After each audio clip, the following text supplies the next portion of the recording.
Amin, amin, amin, amin. Saya percaya dimanapun saudara berada saat ini, ada hadirat Tuhan menyertai saudara.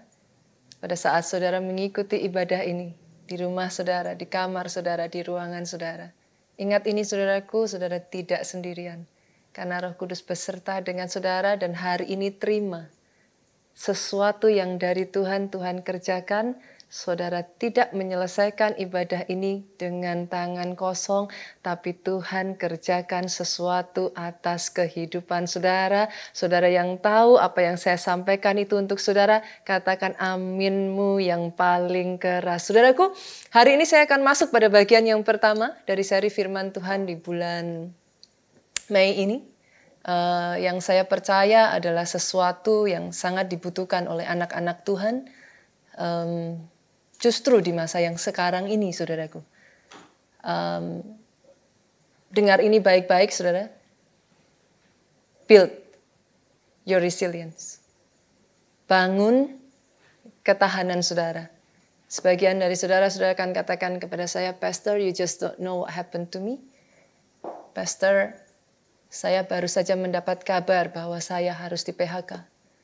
Saya masih harus memberi makan anak-anak saya. Saya masih harus mencukupi kebutuhan keluarga saya. Tetapi saya baru saja menerima kabar bahwa saya di PHK. Sebagian dari saudara, mungkin saudara berkata kepada saya, Pastor, saya baru saja mendapat sebuah vonis. Saya termasuk ada di dalam status PDP. Saudaraku, dengar ini baik-baik. The more, lebih-lebih lagi kau harus membangun ketahananmu. Build your resilience. Izinkan sepanjang 1 bulan ini. Firman Tuhan akan mendampingi saudara. Sepanjang 1 bulan ini adalah satu masa yang saya percaya Tuhan mempersiapkan saudara. Untuk membangun ketahanan saudara, menempa saudara. Sehingga ini yang ingin Tuhan katakan buat setiap pribadi lepas pribadi di tempat ini. Saudara akan menyelesaikan 2020 ini. Tidak dalam keadaan terpuruk, saudaraku, dengar baik, 2020 ini, this is still the year of God's glory. Ini tahun kemuliaan Tuhan, engkau menyelesaikan 2020, menutup 2020 dengan kemenangan demi kemenangan yang daripada Tuhan. Itu sebabnya di bagian yang pertama dari minggu ini, saudaraku, saya akan membagikan apa yang saya sebut sebagai faith resilience. Ketahanan iman. Tapi sebelum saya masuk pada firman Tuhan ini tentang faith resilience, izinkan saya mengajak saudara, mungkin sebagian saudara mempertanyakan kepada saya, Pastor, dari tadi Pastor ngomong tentang resilience. Sebenarnya resilience ini apa? Karena sebenarnya saudaraku, dari awal mula saya mempelajari tentang faith resilience ini pun, resilience adalah kata yang mungkin awam saudaraku. It's not a common word gitu. Ini bukan satu kata yang kita terbiasa dengan kata-kata ini. Apa sih sesungguhnya resilience ini, saudaraku? Resilience sesungguhnya adalah satu kata yang kita ambil, saudaraku. Ini berbicara tentang gaya pegas, saudara. Banyak di antara kita mengerti apa itu pegas. Sebagian kita di Jawa menyebutnya pir, saudaraku. Saudara yang pernah pergi ataupun ke hotel ataupun saudara pernah, mungkin saudaraku, tidur di kasur spring bed. Nah, saya masih ingat saudaraku satu pengalaman yang unik. Bapak ibu di rumah, saudara yang punya anak, kalau saudara pergi ke hotel, saudara tahu apa yang saya maksudkan.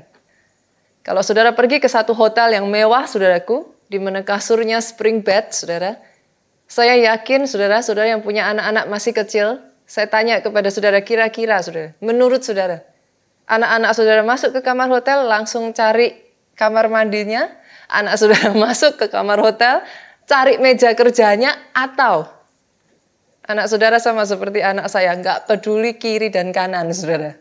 Masuk kamar hotel, langsung cari spring bednya, lompat-lompat begitu rupa, saudaraku, di atas kasur. Tapi dengar baik ini, saudara. Yang membedakan spring bed yang di dalamnya terbuat dari pegas yang berkualitas. Tidak peduli dia diregang seperti apa. Tidak peduli dia ditekan seperti apa. Ini saudaraku. Pegas punya kemampuan untuk kembali dalam keadaan semula tanpa merusak sedikit pun. Di masa-masa yang seperti ini, saudaraku, ini adalah masa-masa yang menentukan seperti apa kualitas ketahanan saudara. Definisi, kalau kita belajar, saudara, apa sih resilience itu, Pastor? Definisi dari resilient, kalau saya boleh katakan, saudaraku, kemampuan untuk kita merespon dengan sehat tantangan ataupun sebuah masalah yang besar di dalam kehidupan kita. Pastor, bahasa yang lebih mudahnya, sesederhana ini, saudaraku, kemampuan untuk bertahan di masa sukar. Karena sama-sama barang, saudara, punya ketahanan, daya tahan yang beda-beda. Satu ketika, saudaraku, bertahun-tahun yang lalu, kami satu keluarga, kami punya kesempatan untuk pergi ke Cina, saudara. Kebayanglah, saudaraku, ibu-ibu yang sama seperti saya, hobi shopping, saudaraku. Kebayang nggak, saudaraku, pergi ke Cina buat kita semua ibu-ibu adalah heaven. Waktu bertahun-tahun yang lalu, saudaraku, bukan sekarang ya, saudara. Waktu itu harga itu masih sangat murah sekali di sana, saudara. Lihat kiri, lihat kanan, aduh, saya itu kayak berasa harus kayak pakai kacamata kuda gitu, saudaraku. Karena begitu mudah terganggu, saudara. Lihat ke kanan, lihat ke kiri, semua barang-barang menarik, saudara. Satu ketika saya pergi ke satu tempat, saudaraku, dan saya melihat satu barang dijual, jam tangan, dengan merek branded, saudara. Harganya murah sekali, saudaraku. Yang namanya ibu-ibu gimana sih, Pak? Nggak bisa enggak, saudaraku. Saya borong, saudara.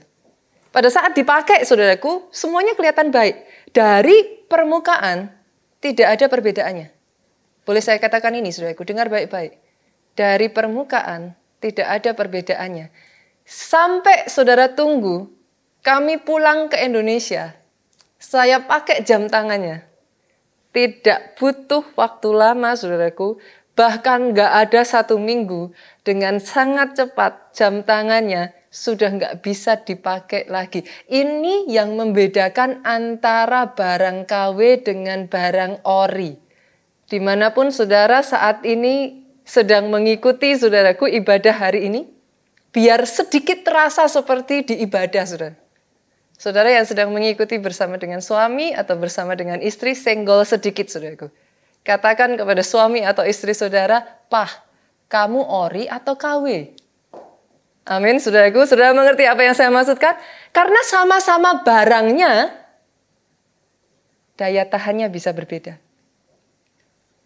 Nggak bisa ditipu, saudaraku. Itu sebabnya, saudaraku, bukan hanya barang. Izinkan hari ini saya mengatakan kepada setiap saudara, pribadi lepas pribadi di tempat ini. Justru di masa yang seperti ini adalah waktu untuk kita menantang diri kita sendiri dan bertanya kepada diri kita sendiri. Kamu ori atau kamu KW?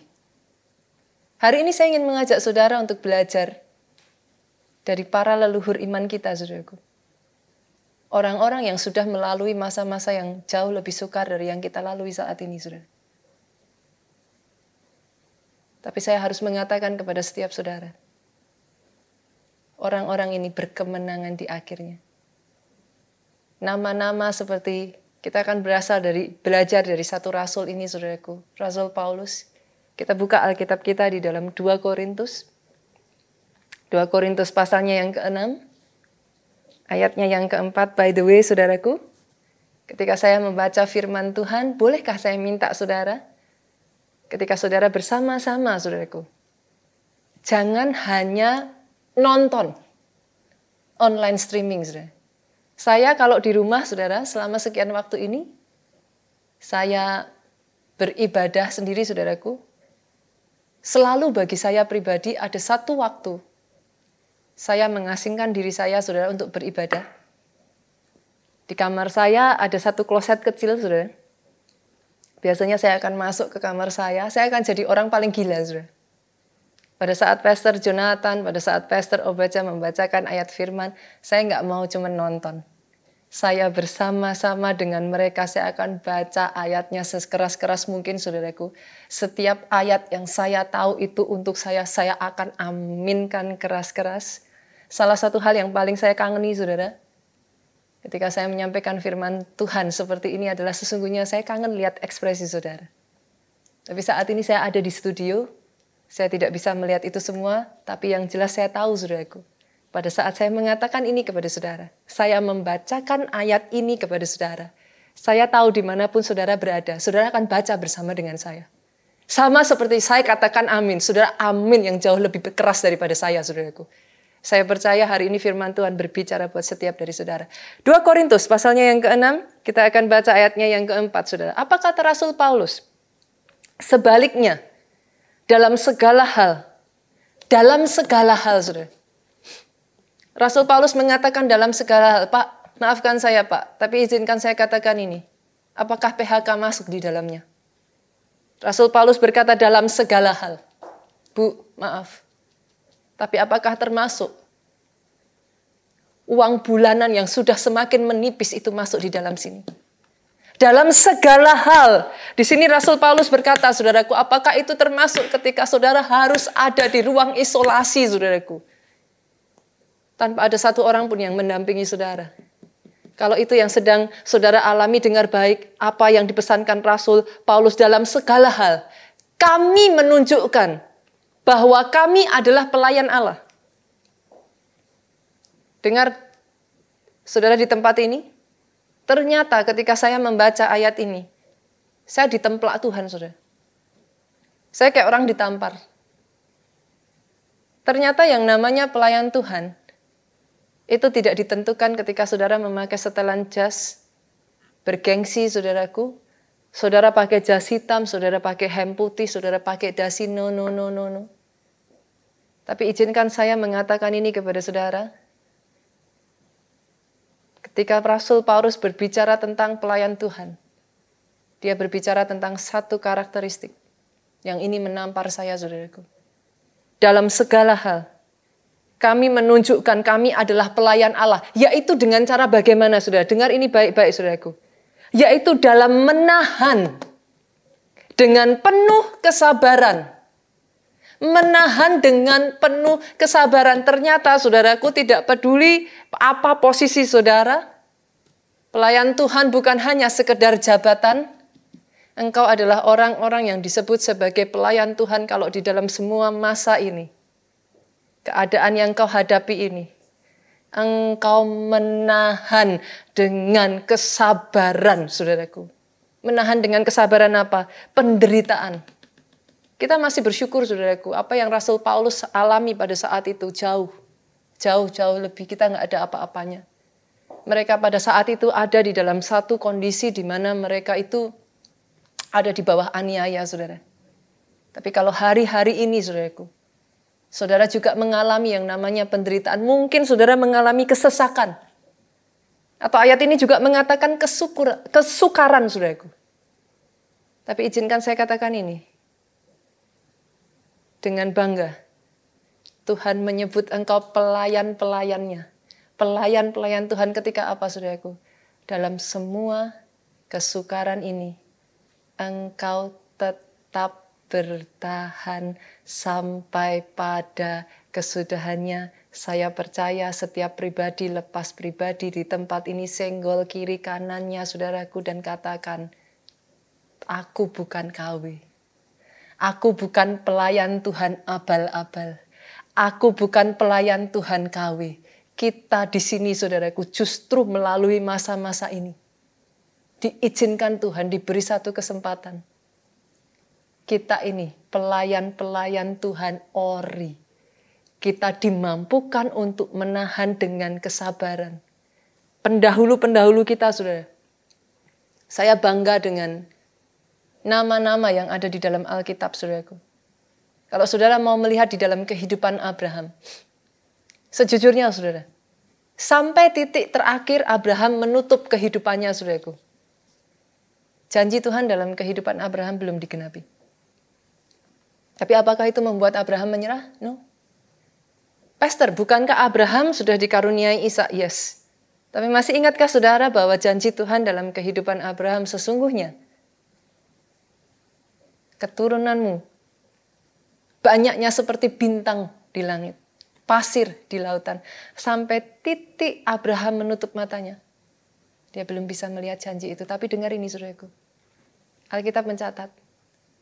Sekalipun Abraham tidak melihat semuanya itu, dia tetap percaya. Dan hal itu diperhitungkan sebagai kebenaran di dalam kehidupan saudara. Adakah orang-orang di tempat ini saudaraku? Sekalipun di dalam semua yang saudara alami ini, saudara tidak bisa melihat janji Tuhan. Sangat susah bagi saudara untuk melihat penggenapan janji Tuhan. Tapi saya berdoa, ada orang-orang yang sama seperti leluhurnya, Abraham, tetap percaya sampai akhir. Sadrak, Mesak, Abednego, saudara. Keadaannya jauh lebih parah daripada kita saat ini. Dia ada di dalam pembuangan, saudaraku. Dia kehilangan segalanya. Tapi ini yang Sadrak, Mesak, Abednego katakan. Kami percaya Allah kami sanggup menolong. Kami percaya. Tapi kalaupun dalam keadaan kami ini, Allah kami memutuskan untuk tidak menolong kami. Dengar ini saudaraku. Leluhurmu pernah berkata, kami tidak akan pernah meninggalkan Allah yang satu ini. Kalau hari-hari ini yang kau alami saudaraku, seolah-olah sama seperti apa yang dialami Sadrak, Mesak, dan Abednego. Saya tantang saudara di tempat ini. Saya beri satu kabar baik buat saudara di tempat ini. DNA orang kuat, DNA keteguhan yang sama yang dimiliki oleh pendahulu-pendahulu saudara mengalir di dalam darah saudara. Itu sebabnya saudaraku, bolehkah saya katakan ini? Jangan permalukan pendahulu kita. Saya dibesarkan dari satu keluarga saudaraku yang sangat memegang nama baik. Orang tua saya selalu mengatakan seperti ini, jaga nama baik. Apa yang sudah diturunkan dari leluhur. Tahukah saudara, hari ini saya ingin mengatakan kepada setiap saudara, leluhurmu punya DNA pejuang. DNA yang sama mengalir di darah saudara. Apapun yang saat ini kau hadapi, seberat apapun, Tuhan tidak meminta terlalu banyak saudara. Dia hanya minta satu ini, bertahan. Bertahan. Sejak dari hari ini, kata putus asa dicoret dari kamu saudara. Sejak dari hari ini tidak ada lagi kata menyerah di dalam kamus saudara. Di saat dimana saudara hampir menyerah, di saat dimana saudara merasa saudara tidak bisa lagi berjalan dengan baik, ini saya ingin katakan kepada setiap saudara, bertahan sedikit lagi. Kalau saudara sudah bisa bertahan sampai sejauh ini, saya tahu saudara bisa bertahan sedikit lagi. Tahukah saudara di dalam masa-masa seperti ini saudaraku, itu sebabnya saya mengatakan fondasi yang pertama yang akan saya bangun, faith resilience. Ketahanan iman akan menentukan hasil akhir saudara. Saya ingin mengajak saudara belajar dari dua orang raja saudaraku, perbandingan dari dua orang raja. Kedua-duanya sama-sama dipilih Tuhan. Kedua-duanya sama-sama hebat, saudaraku. Orang-orang yang luar biasa. Tapi sayangnya, saudara, dua-duanya memulai sama-sama dengan baik. Tapi akhirnya sangat berbeda, saudaraku. Saul dan Daud. Baik Saul maupun Daud. Mereka adalah raja yang sama-sama, saudara. Pernah mengalami masa di mana mereka ada di dalam keadaan terdesak. Daud, saudara sudah tahu ceritanya. Tidak diragukan lagi, sangat banyak dalam kehidupannya Daud itu merasa terdesak, saudara. Sama juga dengan Saul, saudara. Satu ketika, saudaraku, bangsa Israel diserang oleh bangsa Filistin. Saul ada di dalam keadaan terdesak. Tapi sangat disayangkan di dalam keadaan yang terdesak itu, Saul diserbu, dia terluka, saudara. Yang saya maksudkan terluka bukan terluka secara hatinya, saudaraku, tetapi benar-benar secara jasmani Saul ini mengalami luka yang cukup parah. Rupa-rupanya hal itu menjadi sesuatu yang tidak mudah bagi Saul, saudaraku. Sampai di dalam pelariannya, akhirnya Saul mengatakan kepada salah satu dari prajuritnya, bunuh aku. Tentu saja, saudaraku, tidak ada satu prajurit pun yang mau membunuh Saul, saudaraku. Bagaimana mungkin mereka berani untuk membunuh raja mereka? Dan kalau sampai mereka berani untuk membunuh raja mereka, saudara harus mengerti pada saat itu. Kalau sampai diketahui bahwa mereka membunuh raja mereka sendiri, sudah pasti, saudaraku, tamat riwayatnya. Itu sebabnya tidak ada satupun dari prajurit Saul yang mengambil langkah berani membunuh Saul, saudaraku. Tahukah saudara apa yang dilakukan Saul di penghujung hidupnya, saudaraku? Di dalam masa terdesak karena tidak punya faith resilience. Ketahanannya, saudaraku. Tidak bisa bertahan, saudaraku. Akhirnya, Saul bunuh diri, saudara. Apakah hal yang sama tidak pernah terjadi dalam kehidupan Daud? Saudara tahu sendiri. Daud dikejar Saul itu sudah sampai bertahun-tahun, saudara. Daud ada di masa kesesakan begitu rupa. Kita baca ayatnya, saudaraku. 1 Samuel pasalnya yang ke-23. 1 Samuel pasal yang ke-23. Ayat ke-26 sampai ayatnya yang ke-28. Saya bacakan bagi saudara ayat yang ke-26. Nanti ayat yang ke-27 saya akan ajak saudara kita baca sama-sama. Saul berjalan dari sisi gunung sebelah sini. Dan Daud dengan orang-orangnya dari sisi gunung sebelah sana. Dengan kata lain, saudaraku, sampai di satu titik. Masa pengejaran Saul terhadap Daud ini, saudaraku, ini ada di satu lokasi. Saul dan Daud ada di satu gunung. Daud di sisi sini. Saul di sisi sana, saudara. Bahkan Alkitab sudah mengatakan, Daud cepat-cepat mengelakkan Saul, tetapi Saul dengan orang-orangnya sudah hampir mengepung Daud, serta orang-orangnya untuk menangkap mereka. Ini keadaan, ibaratnya saudaraku sudah genting. Kalau yang tadi dikejar, saudaraku, sekarang ini sudah ada di satu lokasi, Saul sudah hampir menangkap Daud. Di dalam posisi yang sama itulah, Saul memutuskan mengakhiri hidupnya, saudaraku. Tapi saudara lihat, orang yang punya faith resilience, orang yang punya ketahanan iman, apa yang terjadi, saudara? 27, saya ajak saudara baca sama-sama 23. Ketika seorang suruhan, jadi di dalam masa yang genting ini, saudaraku, Daud menolak untuk menyerah, Daud menolak berkata cukup. Ayat ke-27, saudara, lihat baik. Ketika seorang suruhan datang kepada Saul dengan pesan, segeralah undur. Sebab orang Filistin telah menyerbu negeri. Ayat 28, ini ayat yang harus saudara baca dan dengar baik-baik dimanapun saudara mengikuti ibadah online ini, saudaraku. Ketika saudara baca ayat ini, angkat tanganmu, taruh di kepalamu dan katakan dengan suaramu yang keras, hal yang sama yang Tuhan kerjakan atas Daud, itu Tuhan kerjakan atas kehidupan saudara. Maka berhentilah Saul mengejar Daud. Dalam situasi berat seperti apapun yang kau hadapi ini, saudaraku, dengar baik-baik. Pergi menghadapi orang Filistin, itulah sebabnya orang menyebut tempat itu gunung batu keluputan. Akan ada jenis mujizat yang seperti ini, hari-hari ini, semakin banyak saya perkatakan, saudaraku. Dimanapun saudara berada saat ini, di titik-titik di mana saudara sudah berkata, I give up, Pastor. I cannot move on anymore. I give up. It's too much, Pastor. Izinkan saya mengatakan seperti ini, saudaraku. Don't give up. Jangan menyerah. Kenapa, saudaraku? Gunung, batu, keluputan. Mujizat keluputan yang sama yang terjadi atas kehidupan Daud. Satu demi satu, demi satu, demi satu saya perkatakan. Jadi atas kehidupan saudara. Beberapa waktu yang lalu saya baru saja mendengar satu mujizat yang sama, saudaraku. Ada salah seorang dari pelayan Tuhan kita. Ada di titik yang sudah sampai. Dia angkat tangan. Dia berkata, Pastor, sedikit lagi. Maka saya tidak mempunyai lagi cadangan untuk memberi makan keluarga saya. Tapi tahukah saudara, saya bangga dengan jemaat keluarga Allah, saudaraku. Saya bangga dengan para pelayan Tuhan keluarga Allah. Kenapa saya katakan demikian? Di titik seperti itu, Jemaat kita ini bersaksi, saudara, dia berkata ini yang dia katakan, Pastor, saya menutup mulut saya untuk berkata, Tuhan, kenapa? Saya menutup mulut saya untuk saya komplain, saya menggerutu.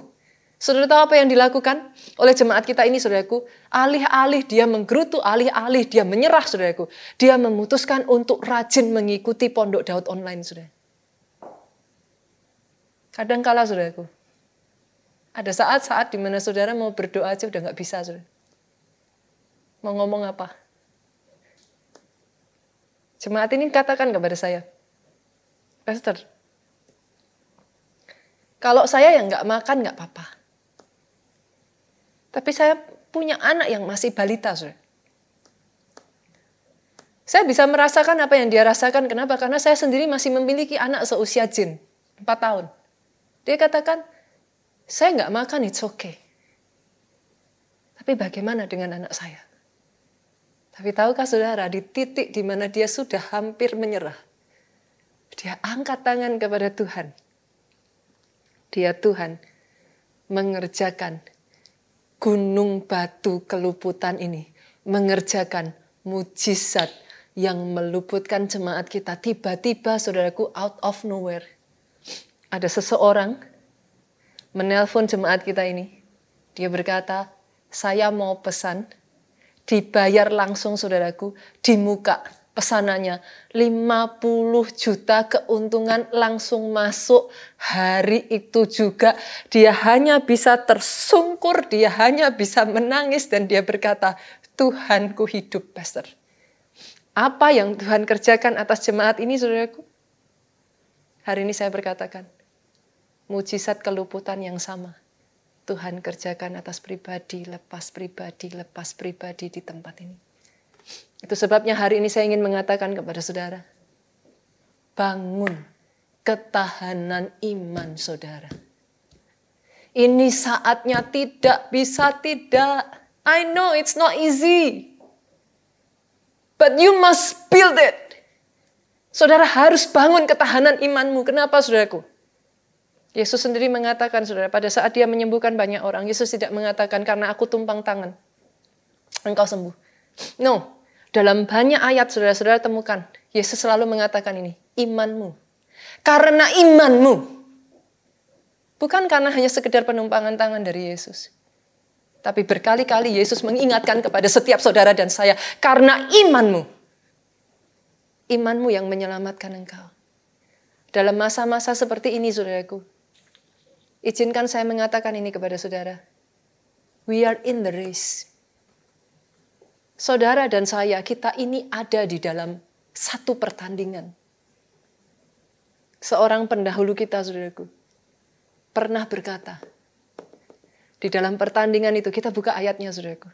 2 Timotius pasalnya yang keempat, ayatnya yang ketujuh. Rasul Paulus dengan tegap, saudaraku, dia mengatakan, aku telah mengakhiri pertandingan yang baik. Aku telah mencapai garis akhir. Kenapa, saudaraku? Karena Rasul Paulus mengatakan dalam ayat ini, karena aku memelihara imanku. Hari ini saya ingin bertanya kepada setiap dari saudara, bagaimana keadaan iman saudara hari-hari ini? Ini adalah saat yang paling penting, saudaraku. Don't take it lightly. Pelihara imanmu. Engkau harus memelihara imanmu. Berapa banyak dari saudara di tempat ini yang saudara suka memelihara binatang peliharaan, saudaraku? Ada? Gak apa-apa, saudara. Sekalipun di rumah, saudaraku, boleh katakan kepada suamimu, anakmu, yang namanya angkat tangan, yang namanya tepuk tangan, yang namanya bilang amin, haleluya, mau di rumah, mau di kos, mau di apartemen, tidak dosa. Aminnya boleh yang paling keras. Bagaimana hari-hari ini engkau memelihara iman saudara akan sangat menentukan. Sama-sama kita punya binatang peliharaan aja lah, saudara. Kebetulan saya lahir dari keluarga yang, saudara, keluarga besar saya, dari keluarga saya itu sangat suka binatang, saudara. Saya menikah dengan suami yang hobinya gadget gitu saudaraku. Hobinya teknologi gitu. Jadi setelah saya menikah saya tidak terlalu banyak memelihara binatang saudaraku. Tapi sedikit-sedikit lah saudara, binatang kecil-kecil saya selundupkan gitu saudara di rumah saya saudara. Tapi saya lahir dari keluarga yang sangat suka binatang saudaraku. Sama-sama pelihara anjing. Anjing yang dirawat sama nggak dirawat pasti beda. Di tengah situasi seperti ini, imanmu dirawat atau imanmu nggak dirawat, pasti beda. Pastor, kalau seperti itu, bagaimana saya bisa merawat iman saya? Nggak ada cara lain, saudara. Iman timbul dari pendengaran. Pendengaran akan firman Kristus. Firman yang diurapi. Itu sebabnya di masa-masa seperti ini ya saudaraku, maafkan saya, tapi saya harus katakan ini. Saya tahu ada sebagian dari saudara-saudara berkata kepada saya, Pastor, untuk hidup saja saya nggak gampang. Apalagi untuk saya kuota. Habis besar, Pastor. Kalau saya harus streaming, habis besar, Pastor. Kalau saya harus mengikuti ini dan itu. Dengar baik, saudaraku. Iman timbul dari pendengaran. Pendengaran akan bukan sembarang firman. Enggak bisa sembarang firman. Kenapa saya mengatakan jangan hanya nonton? Saya enggak mau cuma nonton, saudara. Kenapa setiap kali saya beribadah, saudara, saya tutup pintu, saudara. Saya jadi kayak orang gila. Terserah. Orang mau bilang saya apa, terserah. Saya tutup pintu, saudaraku. Bila perlu saat WL memuji Tuhan, saya ikut nari-nari di kloset saya, saudara. Saat mengikuti firman Tuhan diberitakan seperti ini, saya jadi orang pertama yang teriak paling keras. Setiap kali Pastor Jonathan, Pastor Obaja membacakan firman Tuhan, saya nggak peduli saudaraku.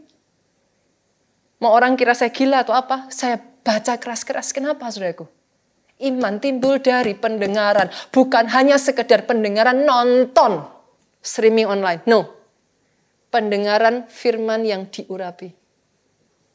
Yang jadi masalah saudaraku, dengan saudara mendengarkan firman di rumah. Kalau saudara mendengarkan firman di gereja, nggak mungkin kan? Dengerin firman pakai celana kolor, nggak mungkin saudaraku. Ketika saudara mendengarkan firman di gereja, nggak mungkin kan? Dengerin firman sambil makan popcorn, saudaraku makan kerupuk, nggak mungkin. Kenapa? Sekeliling saudara mengkondisikan untuk saudara bisa fokus. Tapi di rumah, saudara pakai celana kolor. Saudara dengerin firman aja sambil makan kerupuk, saudaraku. Sambil tiduran. Bagaimana firman yang kau dapatkan itu menjadi firman yang diurapi. Ketika firman itu belum menjadi rema, beda kuasanya, saudaraku. Beda. Iman tidak timbul dari situ. Hari ini, saya tahu, it's not easy, saudara. Tapi bolehkah saya sebagai seorang gembala sidang, saudaraku, saya katakan, sebagai seorang ibu gembala, sebagai seorang hamba Tuhan, saya ingin mengatakan ini kepada saudara. Seberat apapun, usahakan engkau tetap bisa mendengarkan firman Tuhan. Seberat apapun, usahakan engkau tetap isi dirimu, saudaraku. Isi dirimu dengan rema ini. Kenapa? Saya berdoa, saudara. Justru di tengah keadaan yang seperti ini. Saya harus katakan ini, saudara.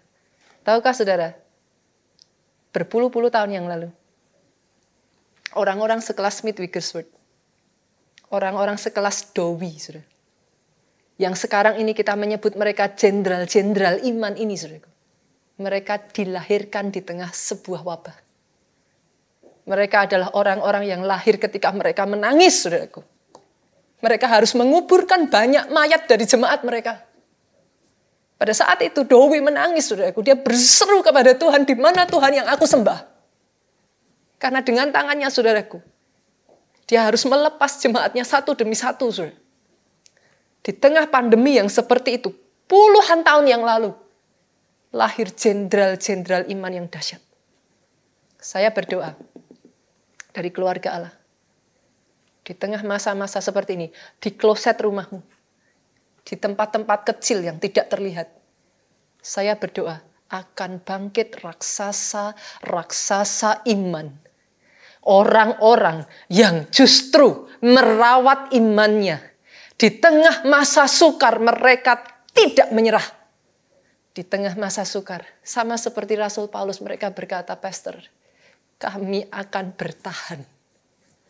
Kami akan menanggung penderitaan, kesukaran, kesesakan seperti apapun dengan kesabaran. Saya percaya, saudaraku, tetap sampai detik hari ini saya percaya. Dari semuanya ini akan lahir raksasa-raksasa iman.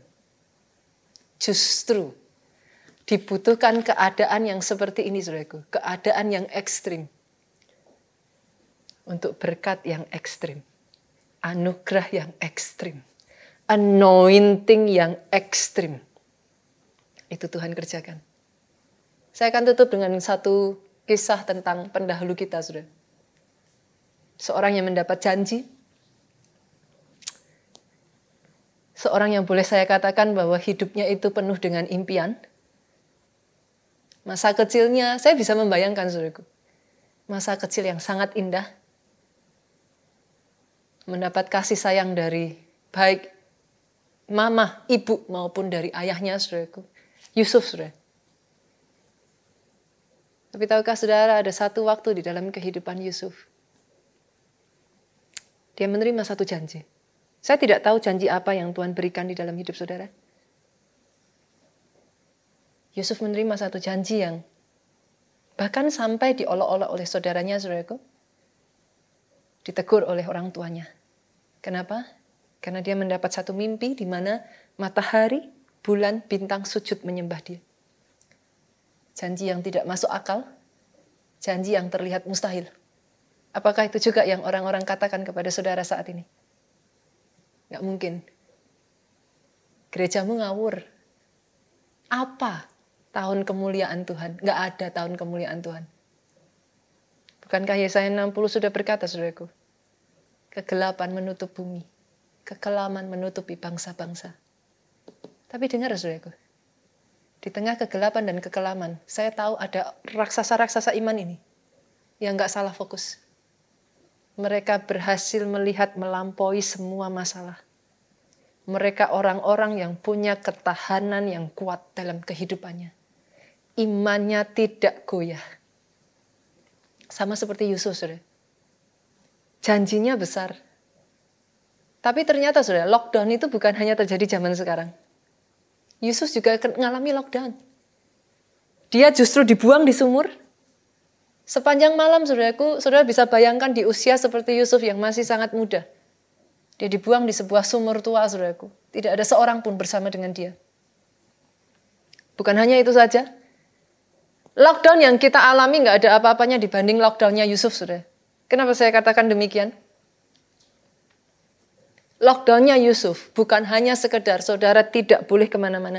Lockdownnya Yusuf, hak kebebasannya diambil total, saudara. Seorang anak yang saya bisa bayangkan seperti anak saya Jin, saudaraku. Yusuf pada saat itu tuh anak bungsu, saudara. Dia menari-nari, bahkan ketika diberikan jubah yang maha indah oleh ayahnya, saudaraku. Dia menari-nari di depan kakaknya, dia pamerkan itu kepada kakaknya. Seorang seperti itu, saudaraku.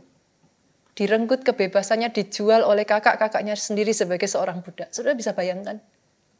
Dan ingat ini, saudara. Saudara hari ini masih bersyukur, kita masih ada yang namanya teknologi. Kita masih bisa mengikuti ibadah seperti ini di rumah-rumah. Dengan cara streaming online, saudaraku. Pada saat Yusuf, saudaraku, gimana? Nggak ada yang namanya YouTube, saudaraku. Bahkan dia harus dipenjara. Tapi orang yang imannya, ketahanan imannya kuat, saudara. Di tengah masa yang sukar itu, Yusuf mengembangkan otot-ototnya.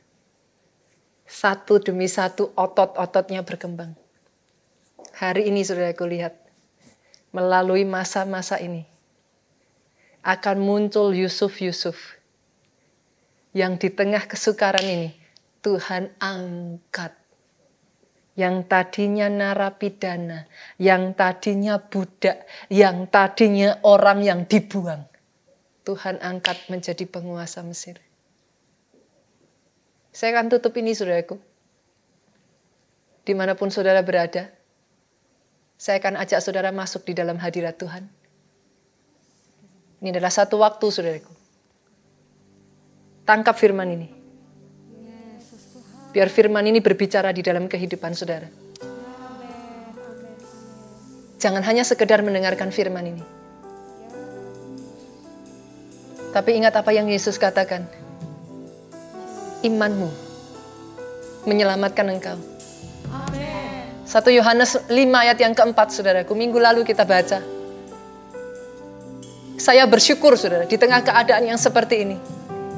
Saya masih punya Yesus. Ini yang membedakan saudara dari orang yang ada di dunia, orang yang ada di luar sana. Engkau punya Yesus. Kenapa, saudaraku? Karena engkau lahir dari Allah. Orang yang lahir dari Allah mengalahkan dunia. Dan apa yang mengalahkan dunia, saudara? Imanmu. Bangkitkan imanmu. Bangkitkan imanmu, saudaraku. Jangan berdiam diri. Dimanapun saudara saat ini, angkat suaramu, saudaraku. Hirapasyanata karalalama yasyete kerete karalalaba yabasyete karalalabo. Eramasyete karalaba yabasyata karalalaba yabasiki. Engkau yang saat ini bahkan sempat engkau mau menyerah. Engkau yang sempat sudah mau angkat tangan, saudaraku, saat ini shake it off. Goncangkan, saudaraku, tinggalkan, lepaskan. Katakan, Tuhan, sejak dari hari ini, katakan bersama dengan saya, saudaraku, tidak ada kata menyerah di dalam kamusku. Sejak dari hari ini, engkau bukan orang yang kalah. Engkau ditentukan menjadi orang. Engkau ditentukan menjadi pemenang, bahkan lebih dari pemenang kalau itu engkau, saudaraku. Angkat suaramu. Irama syete karalalaba yabasyete karalalaba yabasyikinereteka. Bangun imanmu, jemaat Tuhan. Imasyete kararararararararararararara kasyete kanarabo. Yesus Tuhan. Yesus Tuhan, engkau lihat satu persatu pribadi lepas pribadi di tempat ini. Engkau dengar, Tuhan, seruan mereka. Engkau dengar, Tuhan. Bahkan teriakan minta mereka tolong dari mereka. Kau lihat setiap tangan yang terangkat, saudara, dengar baik. Saya ajak setiap dari saudara saat ini, dimanapun engkau berada, angkat kedua tanganmu. Saya akan berdoa buat saudara saat ini. Dalam kehidupan saudara, saya berkatakan, atas hidupmu dengar baik, saudaraku. Mujizat keluputan. Mujizat keluputan. Di tengah-tengah masa di mana kau sudah hampir menyerah, ada gunung batu keluputan bekerja di dalam kehidupanmu.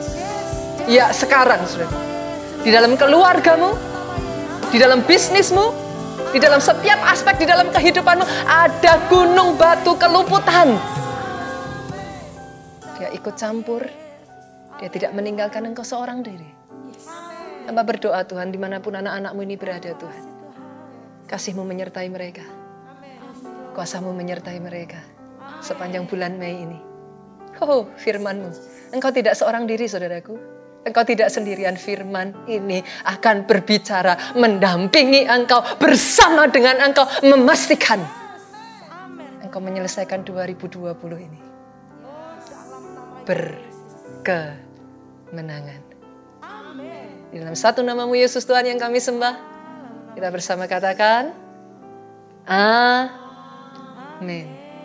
Tuhan Yesus memberkati saudara.